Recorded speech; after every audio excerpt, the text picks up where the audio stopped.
السلام عليكم ورحمة الله وبركاته. إن الحمد لله نحمده ونستعينه ونستغفره ونعوذ بالله من شرور أنفسنا ومن سيئات أعمالنا.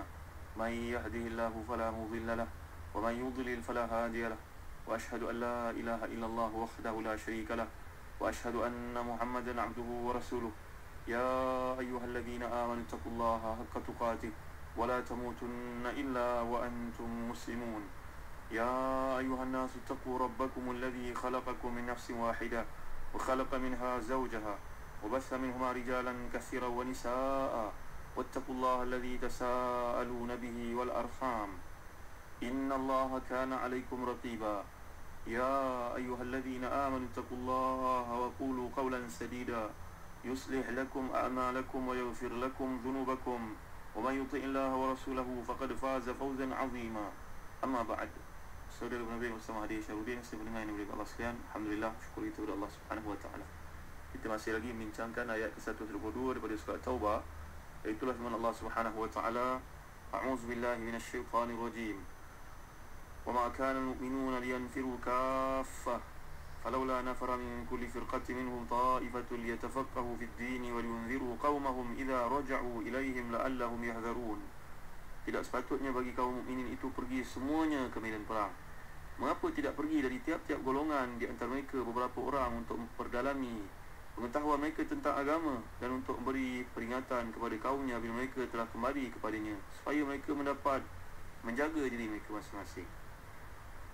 Muslim-muslimat yang mereka sekalian, kita telah bincangkan menurut kebanyakan para ulama mufassirin daripada Ibn Abbas radhiyallahu anhuma, ini adalah satu penjelasan dari apa yang diinginkan oleh Allah SWT ketika memerintahkan seluruh penduduk untuk berjihad bersama dengan Nabi dalam perang Tabuk. Setengah para ulama salaf berpendapat bahawa setiap muslim wajib berangkat pergi jihad jika Rasulullah pergi berjihad, kerana Allah SWT telah menjelaskan dalam ayat yang lalu, ayat ke-41, infiru khifafan wa thiqala, pergilah kamu berjihad dalam keadaan ringan ataupun berat, miskin ataupun kaya. Kalimah jihad ni satu kalimah yang menimbulkan satu fenomena dunia. Sebagai contohnya, muslim-muslimat sekalian, dalam yang lalu dibincangkan di peringkat antarabangsa majalah Times, bukan saja mereka menggunakan perkataan jihadis, menggunakan perkataan salafis. Kata Syekh Muhammad Said Rabah Al-Buti, Salafiyah ni bukanlah satu mazhab yang ada dalam Islam, tapi merupakan satu kurun mubarakah, kurun yang pernah hidup padanya para salaf, yang disebut dalam hadis-hadis sallallahu alaihi wasallam, hadis sahih, khairul qurun qarni thumma alladhina yalunahum thumma alladhina yalunahum, sebaik-baik kurunlah kurunku, kemudian kurun sahabat-sahabatku, anak-anak mereka, dan kurun yang mengikutinya. Ini golongan salaf dipanggil. Salafiyah bukanlah satu mazhab, tapi bila telah banyak sangat digunakan, maka diperluas dalam maksud itu merujuk kepada golongan yang memahami Al-Quran dan juga Sunnah dan cuba untuk mengamalkannya tanpa ada sebarang penjelasan pentakwilan. Walaupun di situ berlaku berbagai cacat celah, penghinaan kepada umat Islam dalam keadaan masyarakat barat melakukan generalization. Orang memahami Quran dan hadis ni adalah orang yang anti sosial umpamanya. Baca saudara yang dimuliakan Allah sekalian, yang dia beri fokus pokok dalam isu majalah Times antarabangsa ni pada bulan Ogos yang lalu berkaitan dengan kebangkitan kerajaan Turki moden yang nak membangunkan semula Anatolia, Konstantinopel, menjadi sebuah negara Islam balik semula seperti Muhammad Al-Fatih bangunkan dahulu. Kita kena baca lah saudara sejarah umat Islam yang terdahulu, kan di situ ada berbagai kebenaran yang dipalsukan.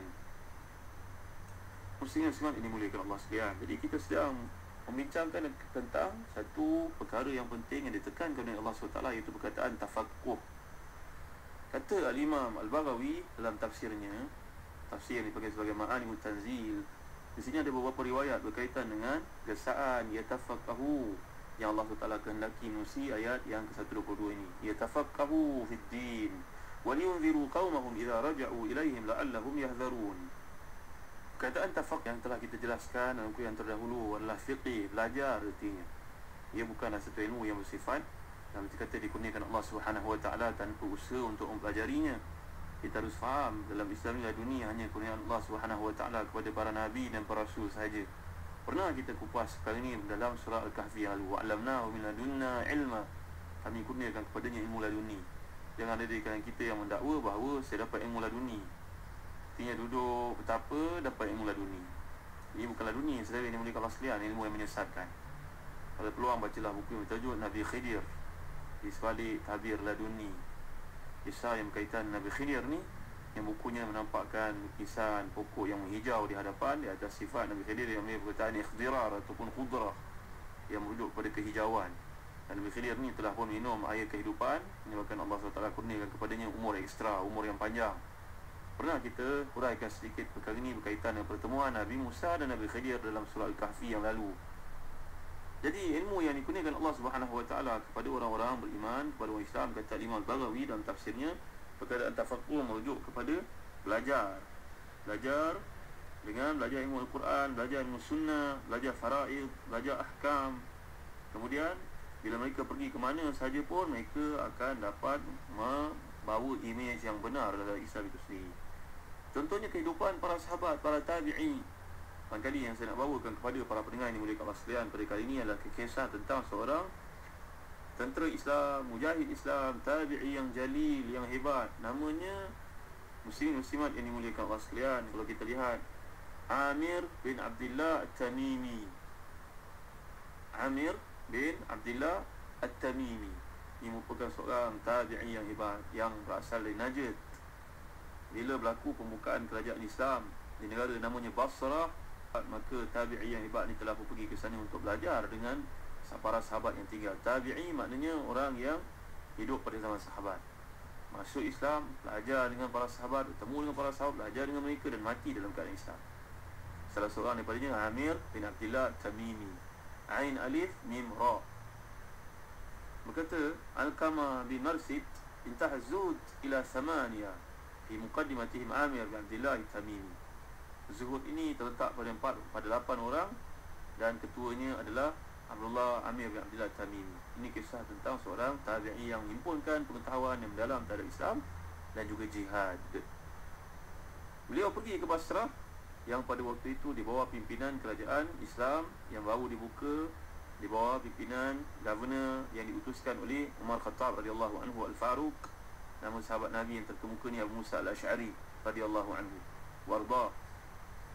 Dia menjadi gubernur di bandar yang baru ini. Amir bin Abdullah Tamimi datang ke sana untuk belajar dengan para sahabat. Belajar, mendengar hadis-hadis Nabi SAW, belajar tentang tafsir, belajar tentang fiqah, belajar tentang hadis daripada para sahabat yang ramai terdapat di Basrah.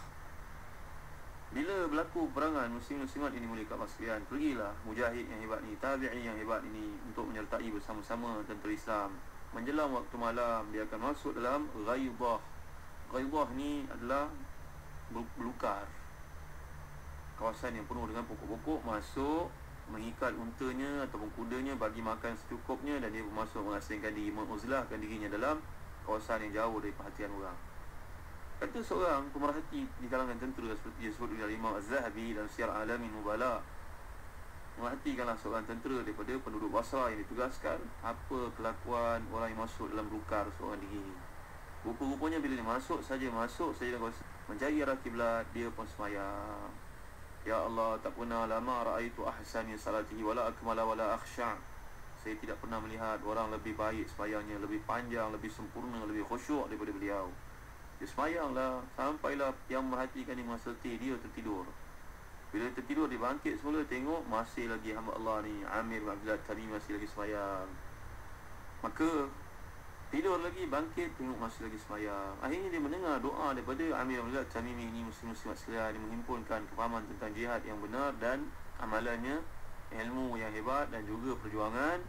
Dia berdoa, Allahumma qaddi hajati wa hajatihim ya akramal akramin.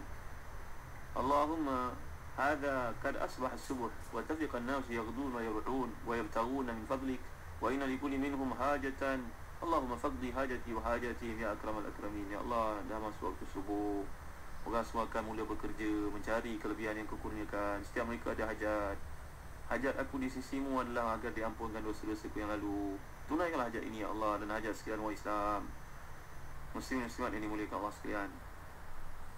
Akhirnya bila diperhatikan, dia tersedar seorang tentera sedang merhatikan kelakuannya. Dia kata pada orang itu, kamu perhatikan aku sepanjang malam ini. Jawapan jaga tersebut, ya, saya minta maaf, jangan ceritakan pada orang. Wahai tuan yang mulia yang kuat qiyamul lail, saya akan ceritakan pada orang untuk motivasi mereka. Kata Amir, jangan. Kalau begitu saya kena berjanji dengan Tuan. Kalau begitu jangan ceritakan pada orang. Tidak, saya akan ceritakan untuk motivasi. Tolong jangan ceritakan. Kalau kamu nak saya menyembunyikan benda ni di pengetahuan mereka, maka beritahulah kepada saya apa doa yang Tuan pohon kepada Allah sampai Tuan menjadi kuat beribadah seperti ini. Kata tentera tersebut. Saya ni boleh kat sekalian. Ini Amir Baghdad Tamimi akhir terpaksa cerita doa yang telah dipohon kepada Allah SWT sekian lama. Yang pertama, ya Allah, aku mohon padamu supaya aku ni tidak cenderung pada orang perempuan. Syahwat kepada orang perempuan tidak ada, sehingga aku melihat wanita ini sama saja macam dinding. Fasajaba li hatta sirtu ma ubali imra'atan ra'aitu amjidaran. Saya tidak lagi peduli pada orang perempuan. Saya lihat orang perempuan macam dinding saja, maka syahwat sudah tidak ada. Ini betul lah, bukan satu sunnah Nabi. Tapi untuk orang sepertinya, dia merasakan ibadah kepada Allah itu lebih penting. Setiap kita memahami kedudukan masing-masing, tuan-tuan. Bukanlah kita nak ikut 100% jalangan ini, tapi inilah doa Amir Baghdad Tamimi, seorang alim mujahid. Yang kedua, aku mohon kepada Allah agar tidak takut pada sesiapa pun. Ini bagus untuk kita mohon kepada Allah Subhanahu Wa Taala. Dulu kita pernah belajar doa Allahumma inni a'udzubika minal hammi wal hazan, wa a'udzubika minal ajzi wal kasal, wa a'udzubika minal jubni wal bukhl, wa a'udzubika min ghalabati ad-daini wa qahri rijal. Ya Allah, aku mohon padamu perlindungan daripada rasa keluh kesah dan juga rasa sedih. Wa minal ajzi wal kasal, daripada malas dan juga lemah, canguk. Canguk muslim-muslimat ini Allah sekalian. Wa a'udzubika minal jubni wal bukhli, mohon perlindungan padamu daripada adanya perasaan penakut, pengecut dan juga kedekut. Wa a'udzubika min ghalabati ad-daini wa qahri rijal. Aku mohon perlindungan kepadamu ya Allah daripada ditimpa hutang yang banyak dan juga ditindas oleh orang-orang lain. Doa ni amalkan saudara lepas subuh, lepas asar. Moga Allah selamatkan kita dari 8 kelemahan ini. Jadi Amir Baghdad Tamimi beritahu kepada tentera yang mematikan, yang berjanji agar berita itu hanya disembunyikan kalau dia beritahu apa rahsia amalannya yang kuat. Yang kedua, mohon kepada Allah SWT supaya tidak takut pada sesiapa pun. Ya Allah, hebatnya doa ini muslim-muslimat sekalian. Yang ketiga, doanya adalah supaya dia tidak merasa mengantuk pada waktu malam dan merasa penat pada waktu siang. Maka Allah SWT makbulkannya ketiga-tiga sekali. Ya Allah, hebatnya mujahid ni kan tuan-tuan. Tapi macam mana pun, orang yang hebat, yang alim, yang saleh sepertinya pun mendapat penganiayaan daripada orang tidak bertanggungjawab.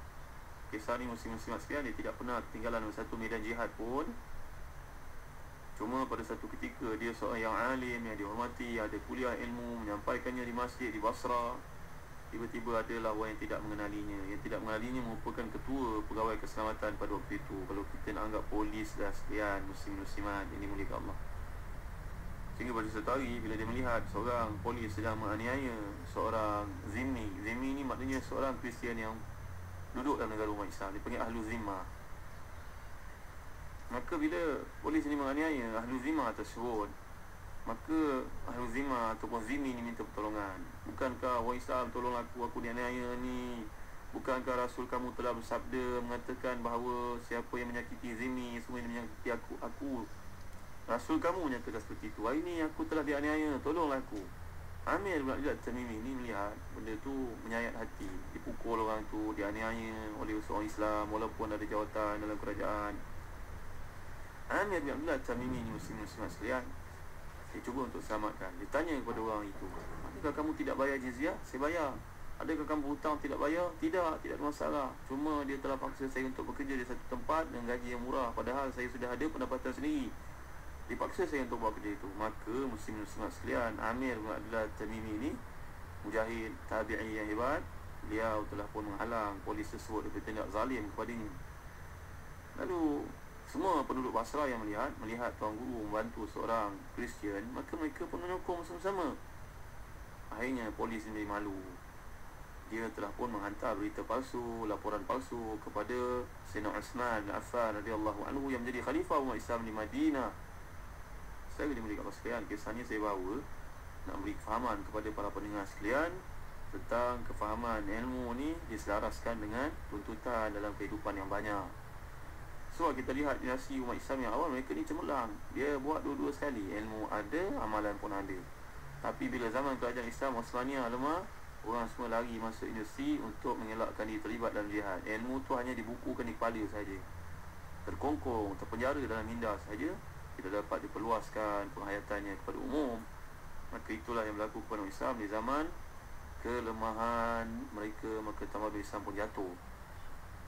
InsyaAllah kita akan lanjut dengan kisah tentang Abdullah Amir bin Abdullah Tamimi ini. Kisahnya seorang tabi'i yang hebat, jalil, azim, dengan pengetahuan ilmunya yang begitu mendalam, menghimpunkan bersama-sama dengan tuntutan fardu kifayah, fardu ain dan fardu kifayah seperti disebut oleh Imam Al-Baghawi.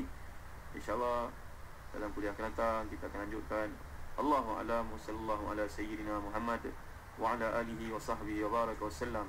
Walhamdulillahi rabbil alamin wa barakallahu fikum. Wassalamu alaikum warahmatullahi wabarakatuh.